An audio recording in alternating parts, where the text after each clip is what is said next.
যে এখান দিয়ে হচ্ছে কাশফুলের ভিতরে আমরা ঢুকতেছি। তো এইখানে কাশফুল একটু কম আছে, ওই সাইডে আবার বেশি আছে। ওই সাইডে আমরা গেলাম না, কারণ ওই সাইডে যেতে গেলে অনেক কষ্ট হয়ে যাবে। তাও ওদিকে কাছাকাছি গিয়েছিলাম আমরা।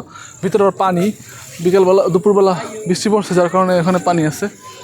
তো এই হচ্ছে এখানে কাশফুল তেমন একটা নাই, হালকা হালকা কাশফুল। যদি ছবি তুলতে চান সেজন্য পারফেক্ট আছে। তো এখানে আসতে পারেন আপনারা।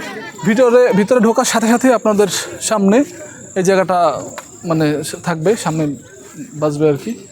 তো এরপরে ভিতরে গেলে তখন ভিতরেও হালকা হালকা বেশি আছে। এই জায়গায় আগে ছিল অনেক বেশি, কিন্তু হঠাৎ করে বৃষ্টি টিষ্টি বেশি হওয়ার কারণে কমে গেছে। তো যাই হোক,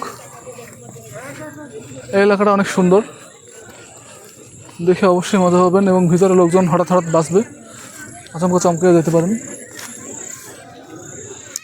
এই তো, যদি ভিডিও ভালো লাগে লাইক, সাবস্ক্রাইব এবং পাশে থাকবেন অবশ্যই। আল্লাহ হাফেজ।